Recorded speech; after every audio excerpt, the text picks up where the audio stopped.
मेरे भाई, इस समस्या से आप लोग भी पीड़ित होंगे। किसी को कॉल करो और कॉल करने के बाद हेलो हेलो, आवाज़ नहीं जा रही क्या? इस तरीके से हम अपने सामने वाले से पूछते हैं और फिर कॉल काटना पड़ते, फिर दोबारा से कॉल मिलाओ।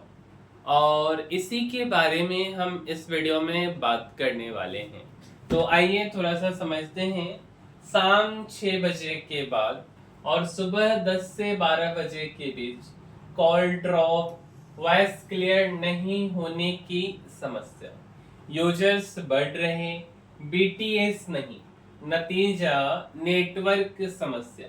मेरे भाई, mobile, TV, washing machine, CCTV camera से लेकर अब घर के सुरक्षा में भी मोबाइल नेटवर्क पर सब लोग निर्भर हो गए।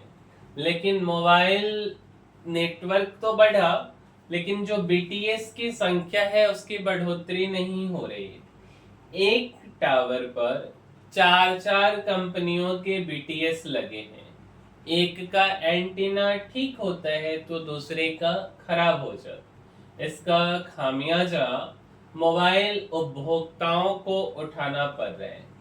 4G और 5G नेटवर्क आने के बाद भी बोरिंग रोड, गांधी मैदान, स्टेशन और कोचिंग संस्थान वाले इलाके में शाम होते ही मोबाइल नेटवर्क का बैंड बज जाता है।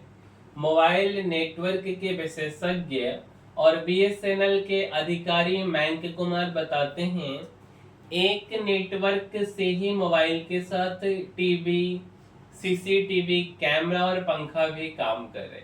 इससे एक बीटीएस पर डेटा का दबाव बढ़ गया है। पहले एक बीटीएस पर 1000 मोबाइल उपभोक्ताओं का मानक था, अब 2000 का हो गया है। उपभोक्ताओं के अनुरूप बीटीएस नहीं बढ़ रहे हैं। इसका नतीजा है कि शाम 6 के बाद और सुबह 10 से 12 बजे के बीच कॉल ड्रॉप, वॉइस क्लियर नहीं होना और कॉल नहीं लगने की समस्या आम हो गई है। एंटीना का ऑप्टिमाइजेशन नहीं होने से समस्या। मेरे भाई, किसी खास समय और मौकों पर उपभोक्ताओं का जनसंख्या घनत्व तो अचानक बढ़ जाते हैं, अथवा छात्र छात्राओं वाले जगह या कॉरपोरेट संस्थान वाले इलाकों में मोबाइल नेटवर्क का इस्तेमाल अधिक होता है। इन जगहों पर नेटवर्क की समस्या सबसे अधिक आती है। यहाँ शिकायतों के आधार पर बीटीएस के एंटीना का ऑप्टिमाइजेशन करना चाहिए। ऑप्टिमाइजेशन में एंटीना का एंगल ठीक करना होते हैं। अपार्टमेंट के बेसमेंट और फ्लैट में नेटवर्क नहीं पकड़ पा रहे, इसके लिए टेलीकॉम कंपनियों की ओर से इन बिल्डिंग सॉल्यूशन के तहत अपार्टमेंट के रूप में टावर लगाने के बजाय हर फ्लोर पर बीटीएस और छोटे छोटे रिपीटर लगाने होंगे। पटना में सिर्फ सरदार पटेल भवन में ऐसा सिस्टम लगा है, अन्य मॉल में छोटे छोटे रिपीटर लगाए गए हैं। बिहार में एयरटेल और जियो के पास सबसे अधिक उपभोक्ता हैं।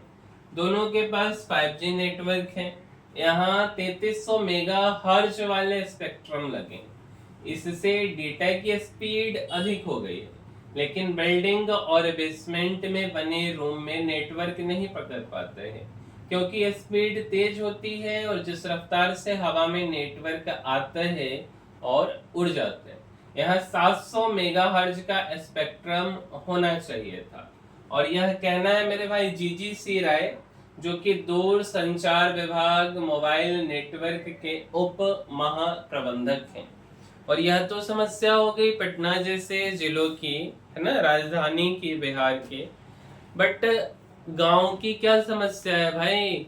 गांव में भी जियो का सबसे बुरा हाल है। इतना बुरा है कि आप अगर हमारे गांव को चले जाओ तो भाई बात नहीं होगा, नेट चलना तो दूर गया। ठीक है, खास करके ये चीजें जब भी हम गांव जाते हैं तो ऐसा मिलता है। तो भाई बंद कर दो अपनी सर्विस अंबानी जी आप, ठीक है।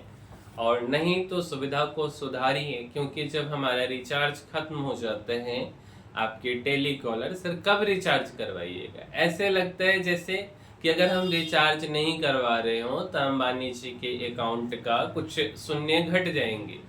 अरे भाई, अगर आप रिचार्ज करवाने के लिए प्रेशर बनाते हो, कभी सर्विस के बारे में भी मॉनिटर करो, है ना। तो ये मेरा मैसेज अंबानी जी को भी है। कभी अगर आपको हमारा वीडियो हाथ लगे, पता चले किसी माध्यम से, तो भाई अपना सर्विस जरूर ठीक करवाइएगा। शायद तब तक हम अपने ऑपरेटर को भी बदल चुके हों, अगर ऐसा ही सर्विस आपका रहा तो, है ना। मिलते हैं हम किसी अगले वीडियो में। और अगर आपको हमारा वीडियो पसंद आया है तो इस वीडियो को लाइक ज़रूर कीजिएगा, साथ साथ इसको शेयर भी कीजिए और चैनल को सब्सक्राइब भी कीजिए। मिलते हैं हम किसी अगले वीडियो में। इस वीडियो में इतना ही, तब तक के लिए धन्यवाद।